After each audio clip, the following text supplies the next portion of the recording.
Dan pemirsa untuk membahasnya lebih lanjut tentang kenaikan harga BBM hari ini, sudah bergabung bersama kami Ramson Siagian, anggota Komisi 12 DPR, dan Abra Talatov, Kepala Pusat Pangan Energi dan Pembangunan Berkelanjutan Indef, serta Arianto Harefa, Kepala Bidang Pengaduan YLKI. Selamat sore Bapak-Bapak. Selamat sore Mbak Nisrina. Selamat sore. Sore Mbak Nisrina. Baik, sebelumnya terima kasih sudah bersedia untuk bergabung bersama kami pada sore hari ini. Dan pertama saya mau ke Pak Ramson terlebih dahulu. Pak Ramson, kita lihat penyesuaian harga Pertamax yang dilakukan di tengah bulan ini tentunya sangat mendadak dan memicu shock begitu ya di masyarakat. Karena naiknya cukup signifikan, 32% dari 12.300 menjadi 16.250 per liter yang berlaku mulai 10 Juni hari ini dan diumumkan dalam waktu yang sangat singkat. Lantas, apakah kemudian Komisi 12 DPR menerima pemberitahuan ataupun juga konsultasi terlebih dahulu dari Pertamina maupun juga Kementerian SDM, dan sejauh mana kemudian DPR menilai tata kelola dan juga transparansi pengambilan keputusan ini, Pak Ramson?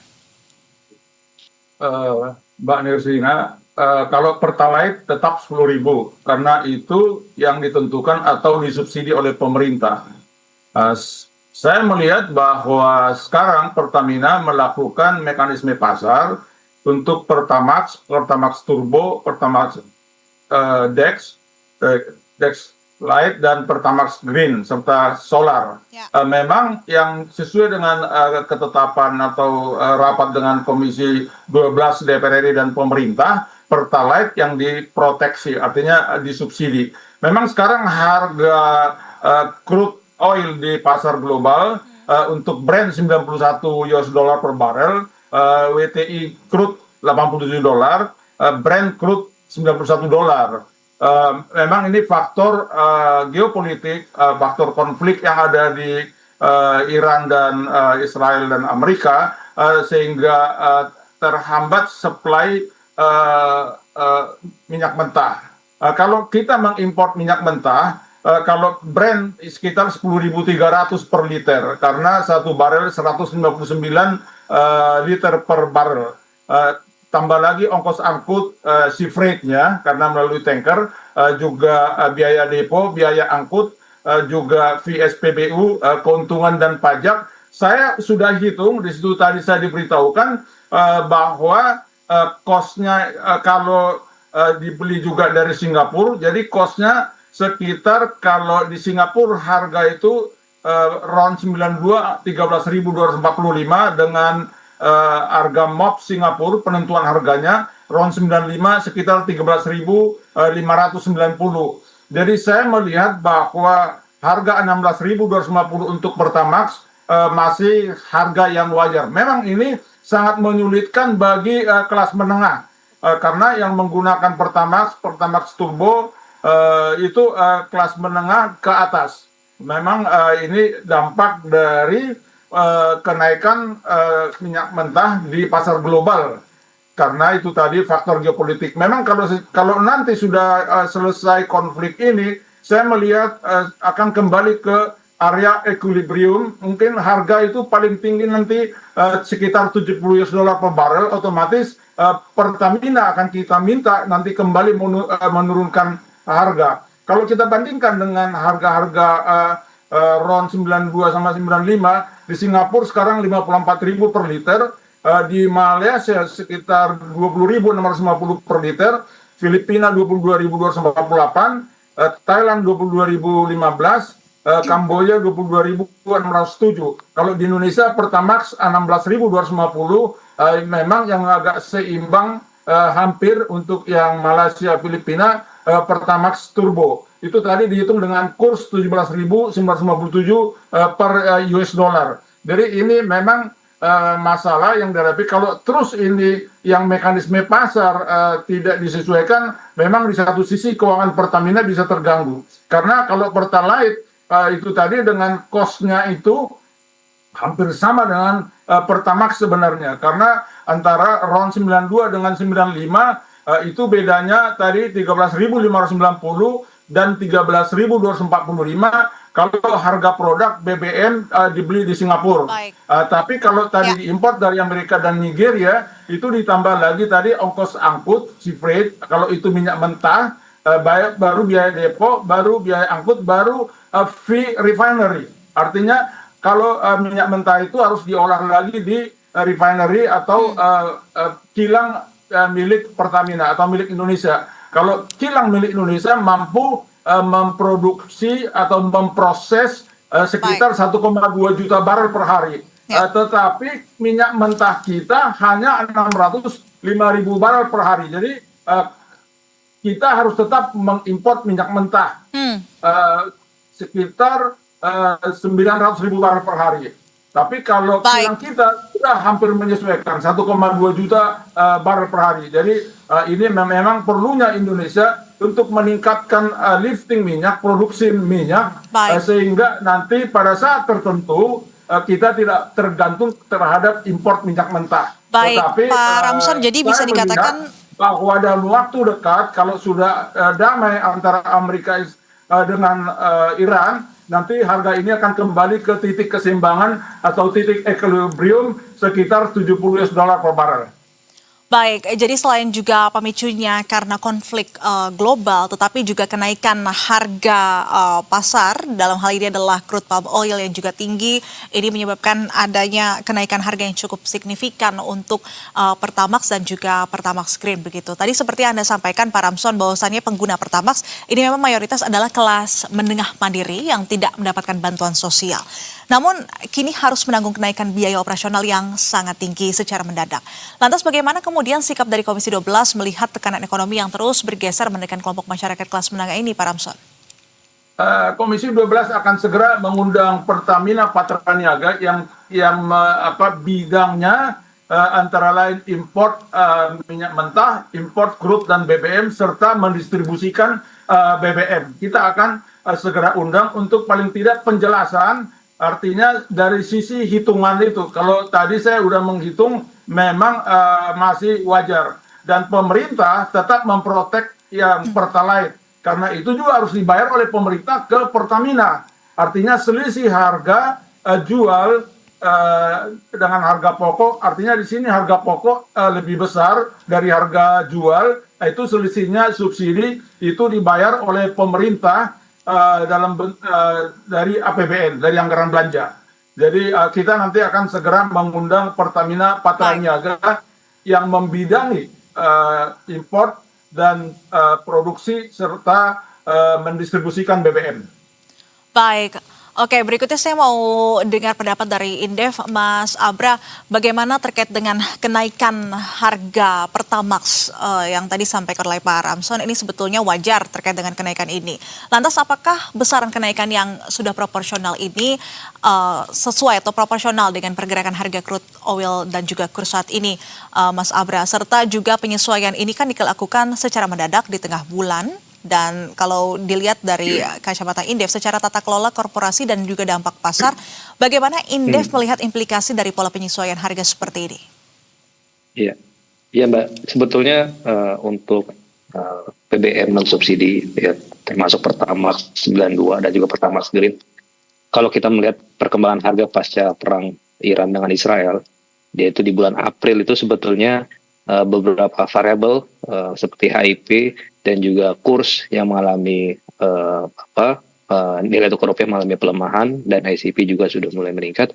Sebetulnya harga BBM non subsidi itu sebetulnya sudah layak untuk dilakukan penyesuaian di bulan April untuk Pertamax. Tetapi kan realitasnya 2 bulan telah terlalui, April dan Mei, dan Pertamina ternyata masih mampu menahan untuk tidak menaikkan harga BBM ataupun bensin Pertamax 92. Untuk Pertalite jelas ini di dalam domain pemerintah masih punya confidence bahwa APBN kita cukup memadai untuk mengabsorb adanya goncangan nilai tukar rupiah dan juga ICP, tapi ada limitasi. Nah, untuk Pertamax ini kita melihat misalkan dari sisi ICP, Mbak, rata-rata harga ICP dari Januari sampai bulan Mei itu sudah mencapai $91,8 per barrel.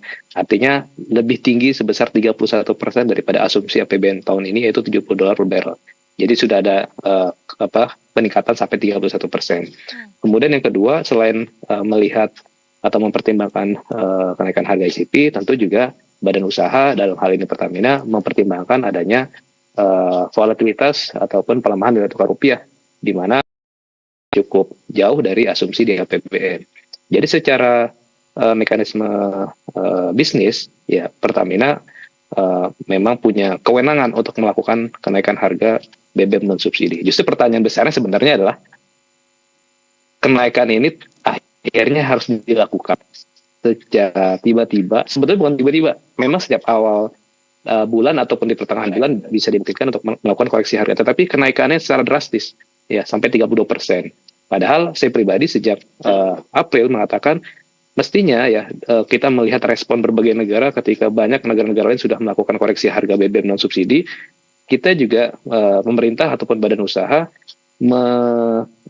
meningkatkan sense of crisis kepada publik juga bahwa ini sebagai BBM non subsidi harus bersiap diri ketika nanti ada kondisi yang semakin memburuk sehingga kenaikan harga BBM non subsidi itu tidak bisa dihindari, tetapi kenaikannya memang perlu diatur. Artinya kalaupun naik mungkin naiknya hanya 5% atau 500 perak gitu Mbak. Jadi masyarakat tuh secara psikologis sudah lebih siap. Jadi kalaupun nanti ada kenaikan lagi di bulan-bulan berikutnya tidak shock, dan yang kedua juga tidak ada terjadi resiko shifting dari konsumen BBM non subsidi ke BBM subsidi.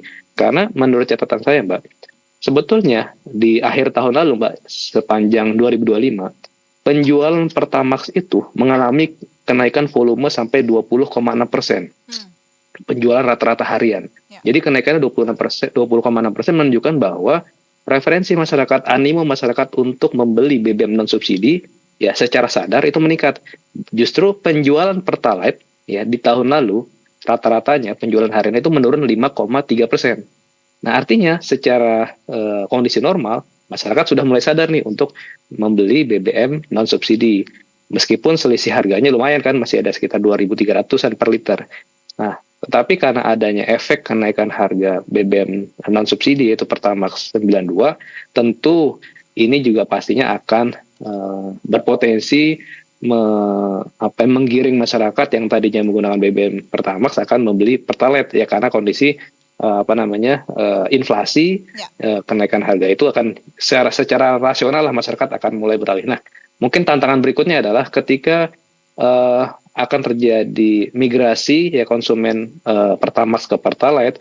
Nah, kira-kira ini berapa besar potensi perpindahan itu volumenya? Dan kemudian dari sekian besar itu apakah nanti itu akan punya efek psikologis di SPBU, apakah akan terjadi antrean yang panjang, atau bahkan yang kedua apakah akan terjadi kelangkaan pasokan? Ya bukan kelangkaan pasokan, pasokannya mungkin tetap, tetapi permintaannya meningkat secara mendadak. Jadi terkesan akan ada kelangkaan ataupun bahkan antrean yang panjang. Nah itu efek-efek psikologis itu yang saya pikir yang perlu diantisipasi oleh pemerintah supaya tidak menimbulkan kegaduhan dan juga menimbulkan persepsi yang negatif. Baik, Mas Abra, seperti yang tadi sudah disampaikan berkali-kali bahwasannya kelompok pengguna Pertamax selama ini memang identik dengan kelas menengah yang menjadi penopang utama konsumsi rumah tangga nasional begitu ya. Dan di mana konsumsi rumah tangga ini juga masih menjadi kontributor terbesar terhadap pertumbuhan ekonomi Indonesia. Lantas dengan naiknya biaya transportasi dan juga energi terkait dengan kenaikan hal ini dan kemudian berimplikasi terhadap penurunan konsumsi, seberapa besar kemudian dampaknya terhadap target pertumbuhan ekonomi nasional Indonesia, Mas Abra? Ya pertama tentu efek secara langsung akan terlihat dari kenaikan harga inflasi di sektor transportasi di bulan Juni nanti. Nah, untuk di bulan Mei kemarin, memang kita lihat inflasi dari sektor transportasi itu sebesar 0,61%, termasuk komponen pengeluaran yang paling tinggi inflasinya. Jadi sebelum terjadi kenaikan harga Pertamax 92 pun, itu inflasinya sudah tinggi. Karena Pertamax ini, Mbak, dari seluruh produk, baik gas oil maupun gas oil itu menempati pangsa terbesar yang ketiga ya, setelah Pertalite kemudian solar, subsidi baru Pertamax mencapai 13% terhadap total penjualan BBM Pertamina. Jadi nanti tentu itu akan berimplikasi terhadap meningkatnya inflasi harga yang diatur pemerintah, ataupun dalam hal ini adalah untuk jenis bahan bakar BBM. Nah, kemudian ketika nanti inflasinya juga meningkat, karena inflasi sampai Mei itu secara year on year masih di bawah target, yaitu 3,08%, tetapi kan kenaikan harga BBM non subsidi tadi bukan hanya akan memicu inflasi di sektor transportasi saja, tapi juga memicu inflasi di sektor-sektor yang lain. Artinya akan ada potensi kenaikan harga barang-barang ataupun jasa yang lain. Nah, itulah yang perlu diantisipasi pemerintah. Kuncinya menurut saya satu, sepanjang solar maupun pertalite subsidi itu pasokannya terjaga, nah itu paling tidak bisa meredam adanya potensi lonjakan inflasi akibat kenaikan harga BBM non subsidi. Jadi supaya harga sudah pasti tetap ya, cuman persoalan akses, persoalan pasokan, kemudian juga persoalan agar tepat sasaran, itu juga menjadi agenda penting selanjutnya yang harus menjadi fokus pemerintah. Oke. Berikutnya saya mau ke Mas Haryanto. Mas Haryanto, bagaimana kemudian YLKI melihat aspek transparansi dan juga pemenuhan hak informasi konsumen dalam kebijakan yang tiba-tiba ini? Ya, pertama-tama dulu kita sebagai konsumen agak kaget ya. Tiba-tiba dari Pertamina Patraniaga melakukan atau mengumumkan kenaikan atau penyesuaian harga BBM yang non-subsidi. Nah, muncul tanda tanya bagi konsumen, ada apa? Justru itu memicu suatu gangguan psikologi dan statement dari para konsumen, jangan-jangan ini ada suatu negara memang gagal dalam melindungi warga negaranya. Mungkin hal itu yang menurut kami pemerintah juga agar menyikapi bagaimana inflasi itu bisa terhindar di Indonesia. Kemudian yang terkait pengumuman ini memang kami merasa bahwa ini sesuatu hal yang sangat merugikan konsumen karena dilakukan secara tiba-tiba tanpa ada informasi atau pemberitahuan terlebih dahulu. Sehingga dengan tadi pagi juga kami mendapatkan beberapa informasi dari konsumen bahwasanya baru melakukan aktivitas pagi hari ternyata ada penyesuaian tarif. Itu yang membuat beberapa konsumen kecewa dengan pemerintah dalam mengambil langkah penyesuaian tarif itu. Kemudian kami juga melihat bahwa dengan penyesuaian tarif ini memicu suatu permasalahan baru ya terhadap komoditas-komoditas yang merambat di beberapa komoditas ekonomi. Mungkin salah satunya adalah mengenai terkait kenaikan harga pangan, itu akan memicu terkait dengan kenaikan harga maskapai, dan itu hal-hal itu yang akan nantinya merambat kepada dunia-dunia ekonomi di Indonesia. Ya. Kemudian kami juga melihat bahwa transparansi selama ini terkait komponen yang dilakukan terkait formula kenaikan BBM ini masih belum transparan dilakukan oleh Pertamina Patraniaga ya. Kami melihat bahwa seharusnya Patraniaga itu mengumumkan secara transparan komponen apa saja yang diberikan atau dilakukan dalam hal untuk menaikkan atau penyesuaian tarif ini, sehingga konsumen itu bisa menerima atau bisa paham bahwa alasan kenaikan itu memang ada gejolak politik atau ada gejolak politik secara global ya, karena di bagian timur di sana. Nah, mungkin hal itu yang menurut kami yang harus dibuka sekarang oleh Patraniaga terkait bagaimana komponen formula yang diterapkan dalam hal penyesuaian tarif. Kemudian kami juga melihat secara transparan dan secara nyata real di lapangan bahwa masih ada beberapa kelangkaan BBM yang ada di beberapa daerah.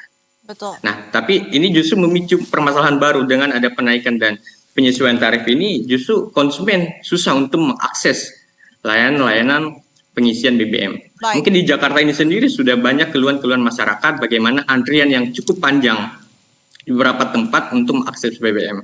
Baik. Dan mungkin tadi sudah disampaikan bahwa sebenarnya konsumen ini yang menjadi korban, yang menjadi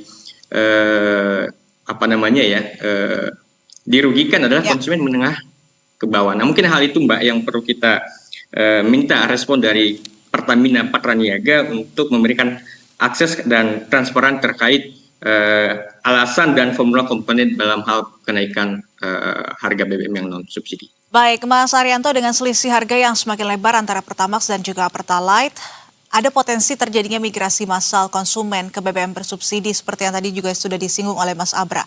Bagaimana kemudian YLKI memandang resiko ini terhadap kuota Pertalite dan potensi salah sasaran subsidi di lapangan? Ya, justru itu yang membuat masalah baru sekarang Bapak Ibu. Sebenarnya sekarang ini memang masih harga yang standar ya, sebelumnya bahwa Pertamax 92 ini masih belum pada penyesuaian, tapi tetap masih ada antrian yang cukup panjang, apalagi dengan adanya penyesuaian harga yang cukup tinggi, 16.000 pasti akan beralih kepada Pertalite. Tapi untuk mengakses Pertalite banyak sekali tempat pengisian BBM yang masih stoknya itu masih belum tersedia. Nah, itu nanti yang bisa menjawab dan bisa memberikan menjawab keluhan seperti ini mungkin nanti bagian dari pemerintah dan juga bagian dari Pertamina Partaniaga untuk memberikan respon terkait itu. Baik, dan pertanyaan terakhir untuk semua narasumber pada sore hari ini, langkah konkret apa yang kemudian direkomendasikan kepada pemerintah dan juga Pertamina agar skema penyesuaian harga BBM ke depan ini tidak menciptakan kejutan ekonomi yang merugikan masyarakat? Kita mulai dari Pak Ramson terlebih dahulu, silakan Pak. Sebenarnya ini kenaikan ini tidak lama. Ya. Makanya mungkin kenapa tadi belum disesuaikan oleh Pertamina Patraniaga, karena mungkin diprediksi bahwa Amerika sama Iran sudah akan damai mungkin 2 minggu yang lalu, tetapi masih berlanjut. Di situ damai, harga crude atau minyak mentah di pasar global akan masuk ke titik keseimbangan, equilibrium, sekitar 70 US dollar per barrel. Harga yang udah saya hitung bahwa apa yang dibuat Pertamina ini rasional, benar. Kalau Brent 91 US dollar per barrel kali kurs yang sekitar 17.957 bagi 159 sekitar 10.300 kalau itu minyak mentah. Belum di biaya angkut paket tanker, baru biaya depo, biaya angkut di dalam negeri serta pengolahan di kilang. Jadi sehingga harga itu dengan keuntungan juga SPBU masih wajar 16.250. Memang ini menyulitkan ke kelas menengah kita. Nah, ini memang risikonya, tetapi pemerintah memprotek yang masyarakat yang pengguna Pertalite, artinya yang di bawah kelas menengah. Pemerintah tetap melindunginya itu sehingga dimasukkan di APBN. Tapi yang penting sekarang dari sisi ketersediaan BBM minyak selalu disediakan oleh pemerintah. Biarpun harganya ada yang mekanisme pasar, ada yang disubsidi.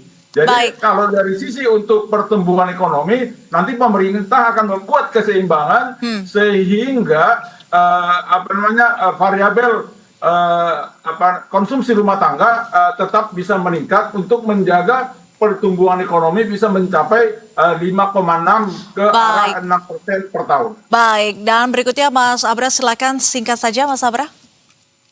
Ya, yang jelas kan selisih antara Pertamax 92 dengan Pertalite ini saat ini menjadi selisihnya 62,5% ya, 10.000 versus 16.250. Selisih 62,5% itu tentu sangat sensitif bagi kelas menengah bawah ya, yang artinya yang selama ini mereka memang membeli Pertamax itu di harga 12.300 itu masih bisa ditahan karena ada faktor aksesibilitas yang lebih cepat, antrian yang lebih pendek. Kedua juga standar dengan kualitas bensinnya. Yang ketiga juga dari sisi penghasilan masih cukup memadai untuk membelanjakan. Nah, artinya memang resiko terjadinya shifting itu sangat besar sekali Mbak ke Pertalite. Karena tadi harganya beda. Oleh karena itu perlu dalam jangka pendek ini diantisipasi agar pertama pasokannya tetap andal. Kedua mekanisme mengenai seleksi konsumen membeli Pertalite itu juga tetap harus konsisten untuk diperketat. Ya, gitu supaya jangan sampai nanti di setengah kebutuhan meningkat ada terjadi penimbunan tidak salah sasaran, dan juga kan secara volume penjualan Pertalite kan dibatasi ya Pak, 50 liter per hari. Itu juga perlu terus dimonitor. Apabila ternyata ada kecenderungan penjualan hariannya meningkat secara drastis, bukan tidak mungkin pemerintah perlu mempertimbangkan dengan adanya melihat stok BBM nasional yang sekitar 20 hari itu, apakah nantinya kuota itu akan dikurangi secara bertahap. Itu juga perlu diedukasi secara dini Mbak ke masyarakat. Itu Ya, dan terakhir Mas Arianto, silakan singkat saja. Ya, untuk penutup statement mungkin kami meminta ya sebagai lembaga perlindungan konsumen ada keterbukaan informasi dan juga Pertamina agar perlu menjelaskan secara terbuka terkait komponen dan pembentukan harga secara merata, dan juga mungkin kalau misalnya berkenan kita minta kepada Pertamina Pertamina untuk memberikan alasan yang logik kepada masyarakat terkait komponen apa saja sehingga harus melakukan penyesuaian tarif.